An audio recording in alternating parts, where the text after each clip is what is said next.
Good afternoon. My name is James Garner. I'm a Senior Director at Leeds and the project sponsor for Challenge 11A, which was the cost prediction model.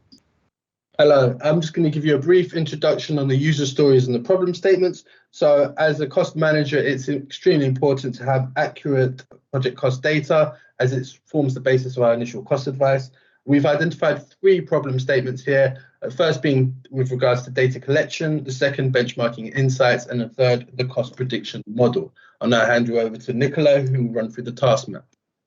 The task map shows how we structured and approached the challenge. We understood each team member's skills and how they aligned with the tasks to achieve the project requirements. We broke down the activities into steps and created the different elements in sub-teams. I'll hand back to James to share an overview of our solution. Thank you, Nicola. So the overall solution was built within a Microsoft Power App solution. As you can see, every user's got its own login, and then you've got the 3 constituent parts here. I'll give you a quick demonstration of the data entry, which allows people to quickly input project data in a unified and structured manner that goes straight into the back-end database and then can be used for the benchmarking and cost estimation app. I'll now hand over to Nahid, who will take you through the benchmarking element. Brilliant, thanks James. So just looking at the benchmarking and insight Power BI dashboard that we've created within the Power App. So we've chosen 2 models, the school and student accommodation. So just looking at the school, the data is fed by BCIS. We've also got their location and inflation index, so you can choose different location and time. This will then change all the data that we have within the data set. We can also then filter the project between building filters, qualitative and quantitative filters. Just to give an example, you can select pad foundation and you'll notice that there's 9 projects, and the analysis all changes based on those 9 projects that we've selected. So if I go back and reset this, I just want to show you the analysis element. So we have 4 graphs looking at cost per square meter squared, building distributions, and here we have a scatter diagram which shows us the gross internal floor area and the construction cost. As you can see, as the gross internal floor area increases, the construction cost increases, but we can now identify outliers which we can then exclude. And again, here we have the base date for all the projects. So if we wanted to include it, we've developed a pane where you can go into and now remove the years that are no longer relevant to the data. And you'll notice that these have been removed from the data set. We've also done this for student accommodation. This is sector specific, and the student accommodation dashboards that we've created answer the questions the surveyors are looking for when looking at student accommodation projects. Now I'm just going to hand you over to my colleague Basil, who's going to look at the cost prediction. Hi, I'm Basil. Thanks, Nahid. As part of this challenge, we have created a machine learning-based application to help trust managers get a trust estimation for a new primary school project. This app uses machine learning. As you can see here, you can select the different specification, for example, what foundation type, and whether there is some demolition involved in the project. You select the specification, click submit, and you get the trust prediction across all the group elements. At the moment, we are using machine learning for superstructure, and we're using parametric calculation for the rest of the group elements since it's not suitable to use it via machine learning.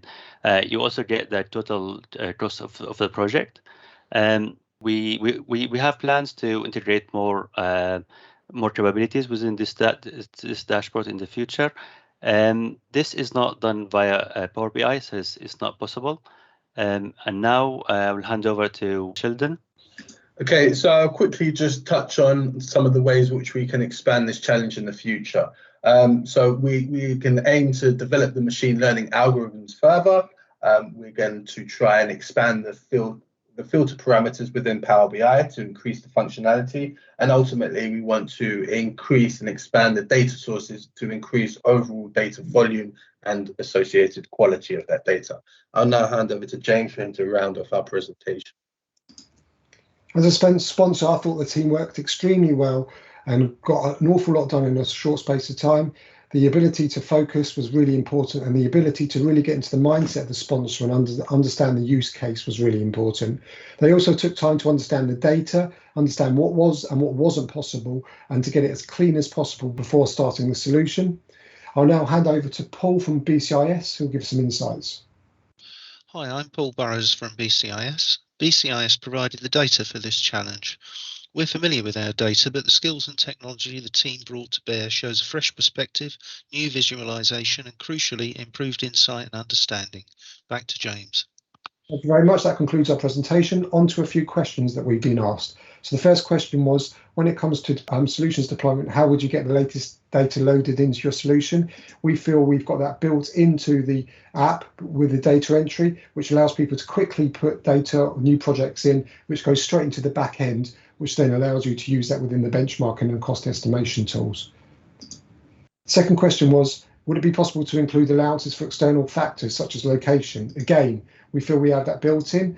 As you can see from the demonstration that Nahid gave, when you go into the benchmark and the first question you ask is to choose the location, which will change the cost in real time. Same will be done for time as well. And then the third part was, when comparing cost models, which is more relevant for cost estimation, building usage or building construction type? The truth is both are very, very important. And both are built into the model. As you saw with Basil's demonstration, you can choose the different building types, which will then have an impact on the construction cost.